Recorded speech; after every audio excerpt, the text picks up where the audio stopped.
So, when you hear the term property manager, what's the first thing that comes to mind? Probably someone who, collects rent checks and calls a plumber when a pipe bursts. But in a really competitive market like Washington, D.C., that's just scratching the surface. The role is so much more strategic. They're not just keeping a building afloat, they're actually running a complex financial operation.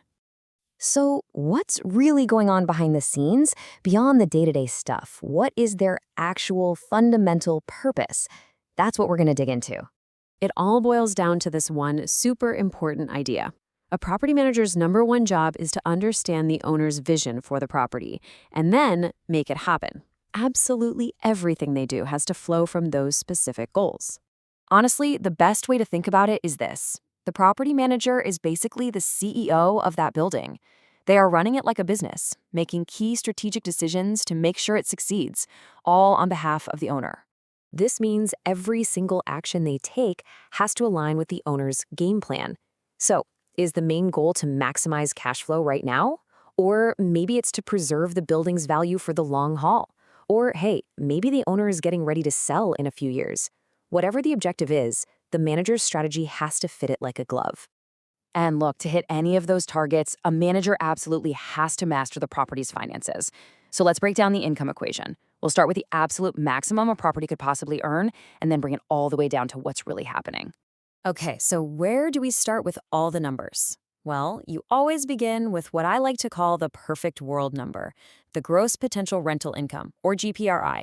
Just imagine if every single unit was rented out 24/7, 365 days a year, and every single tenant paid their rent right on time. That's your GPRI. Let's walk through a real-world example to see how it works. Say you've got 20 one-bedroom apartments renting for $800 a month. That's 16 grand. Then you've got 30 two-bedroom units going for $1,500. That's another 45,000. You just add them up, and your monthly GPRI for this property is $61,000. Now, stretch that out over 12 months, and you're looking at an annual gross potential rental income of $732,000. That is the theoretical maximum this property could earn in a year. Yeah, but let's be real. When is the world ever that perfect, right? Units are going to sit empty between tenants. Sometimes rent collection gets tricky. And hey, a lot of properties make money in other ways too. This is where the numbers start to get a lot more interesting. So to get a number that's actually useful, we calculate what's known as effective gross income, or EGI. It's a pretty straightforward path. You start with that perfect world GPRI. Then you subtract your losses from things like vacancies. And then you add back in any other income you might have. Think parking fees or laundry machine revenue. What you're left with is a much more accurate picture of what's really coming in the door. Let's plug in some numbers here. A property starts with $800,000 in potential income. We'll add 100 grand in expense reimbursements that tenants pay back. Then we have to subtract an $80,000 loss from vacancies. Finally, we add another 25 grand from other little income sources. And there you have it, an effective gross income of $845,000. That number feels a lot more real, doesn't it? But wait a minute, bringing money in is only half the battle, right? To know if a property is actually profitable, you gotta look at what's going out. And that brings us to the most important number of all, the bottom line. And these are the real everyday costs of, well, keeping the lights on. We're talking about utilities, all the repairs and maintenance, landscaping, snow removal, trash. You've also got property taxes, insurance, the management fees, and of course, payroll for any staff. These are the costs you just can't avoid. All right, so you take that realistic income, that EGI we just figured out, and you subtract all those operating expenses we just talked about, what's left over? That is your net operating income, or NOI. If you want to know how healthy a property is financially, before you even think about the mortgage, this is the number you look at. And this right here, this visual puts it all together beautifully. It's often called a financial waterfall. You see how you start way up at the top with potential income, then subtract the losses to get your effective income.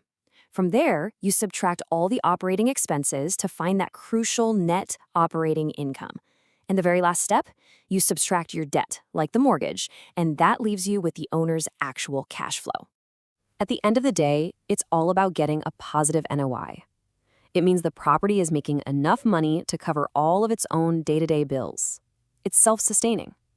And that's the key indicator of profitability that a property manager is hired to protect and hopefully to grow. Okay, so we've got a handle on the money side of things, but let's zoom out for a second. A manager isn't just managing income. They're managing the property's value. And what's really fascinating is that value isn't just one single thing. It could mean different things depending on your perspective. You've really got two main ways of looking at this. First, there's market value. That's pretty simple. It's what the property would probably sell for today, the price a buyer and seller would agree on. But then you have investment value. That's totally different. It's all about that net operating income we calculated. It answers the question, as an income-producing asset, what is this property worth to me, the investor? And a great manager? Their job is to protect and grow both of those values.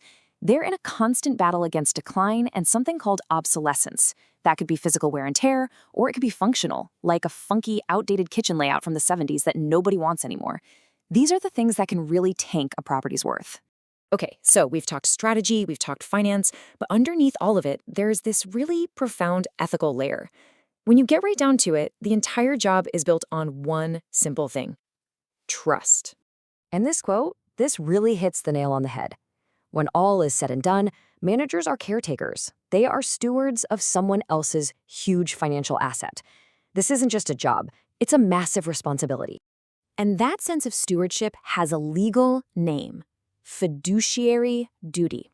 It's a formal obligation, both legally and ethically, that forces the manager to always put the property owner's best interests ahead of everyone else's, including their own. It's the absolute foundation of the relationship. So what does that actually mean day to day? Well, it means the financial reports have to be perfectly accurate and transparent. It means you can't be negligent. You have to take care of the building. It means you absolutely never, ever mix the owner's money with your own. It's about looking out for the owner, protecting them from risk, and just acting with complete loyalty and care. So when you pull it all together, the strategy, the intense financial oversight, and that heavy ethical weight, the answer to our first question becomes pretty clear. A property manager isn't just taking care of a building. They're running a business.